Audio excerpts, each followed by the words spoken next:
பின்பு தேவன் நோவாவையும் அவன் குமாரரையும் ஆசீர்வதித்து, நீங்கள் பலுகி பெருகி பூமியை நிரப்புங்கள். உங்களைப் பற்றிய பயமும் அச்சமும் பூமியிலுள்ள சகல மிருகங்களுக்கும் ஆகாயத்திலுள்ள சகல பறவைகளுக்கும் உண்டாயிருக்கும். பூமியிலே நடமாடுகிற யாவும் சமுத்திரத்தின் மச்சங்கள் யாவும் உங்களுக்கு கையளிக்கப்பட்டன. நடமாடுகிற ஜீவஜந்துக்கள் யாவும் உங்களுக்கு ஆகாரமாயிருப்பதாக. பசும் பூண்டுகளை உங்களுக்கு தந்தது போல அவைகள் எல்லாவற்றையும் உங்களுக்கு தந்தேன். மாம்சத்தை அதன் உயிராகிய இரத்தத்தோடே புசிக்க வேண்டாம். உங்களுக்கு உயிராயிருக்கிற உங்கள் இரத்தத்திற்காக பழிவாங்குவேன். சகல ஜீவஜந்துக்களிடத்திலும் மனுஷனிடத்திலும் பழிவாங்குவேன். மனுஷனுடைய உயிருக்காக அவனவன் சகோதரனிடத்தில் பழிவாங்குவேன். மனுஷன் தேவசாயலில் உண்டாக்கப்பட்டபடியால் மனுஷனுடைய இரத்தத்தை எவன் சிந்துகிறானோ அவனுடைய இரத்தம் மனுஷனாலே சிந்தப்படக்கடவது. நீங்கள் பலுகி பெருகி பூமியிலே திரளாய் வர்த்தித்து விருத்தியாகுங்கள் என்றார். பின்னும் தேவன் நோவாவையும் அவன் குமாரரையும் நோக்கி, நான் உங்களோடும் உங்களுக்கு பின்வரும் உங்கள் சந்ததியோடும் உங்களோடே பேழையிலிருந்து புறப்பட்ட சகல ஜீவஜந்துக்கள் முதல் இனி பூமியில் உண்டாகப் போகிற சகல ஜீவஜந்துக்கள் பரியந்தம் பறவைகளோடும் நாட்டு மிருகங்களோடும் உங்களிடத்தில் இருக்கிற பூமியில் உள்ள சகல காட்டு மிருகங்களோடும் என் உடன்படிக்கையை ஏற்படுத்துகிறேன். இனி மாம்சமானவைகளெல்லாம் ஜலப்பிரளயத்தினால் சங்கரிக்கப்படுவதில்லை என்றும் பூமியை அழிக்க இனி ஜலப்பிரளயம் உண்டாவதில்லை என்றும் உங்களோடே என் உடன்படிக்கையை ஏற்படுத்துகிறேன் என்றார்.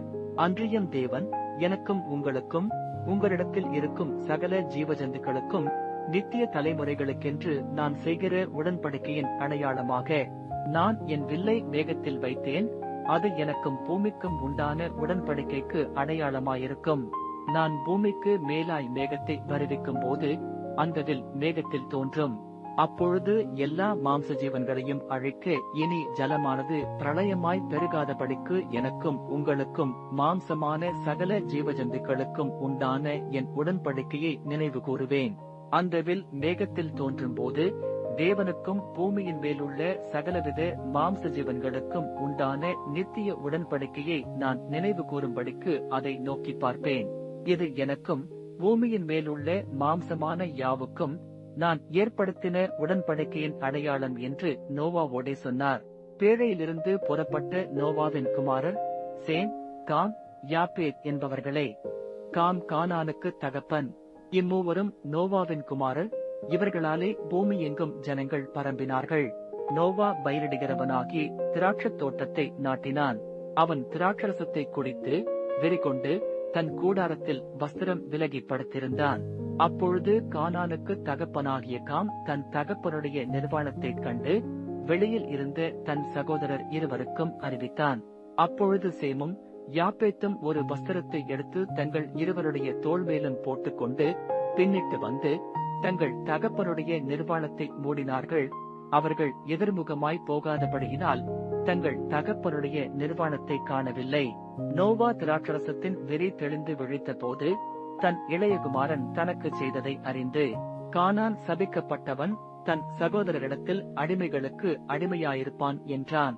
சேமுடைய தேவனாகிய கர்த்தருக்கு ஸ்தோத்திரம் உண்டாவதாக, கானான் அவனுக்கு அடிமையாயிருப்பான். யாப்பேத்தை தேவன் விருத்தியாக்குவார், அவன் சேமுடைய கூடாரங்களில் குடியிருப்பான், கானான் அவனுக்கு அடிமையாயிருப்பான் என்றான். ஜலப்பிரளயத்துக்கு பின்பு நோவா 350 வருஷம் உயிரோடிருந்தான்.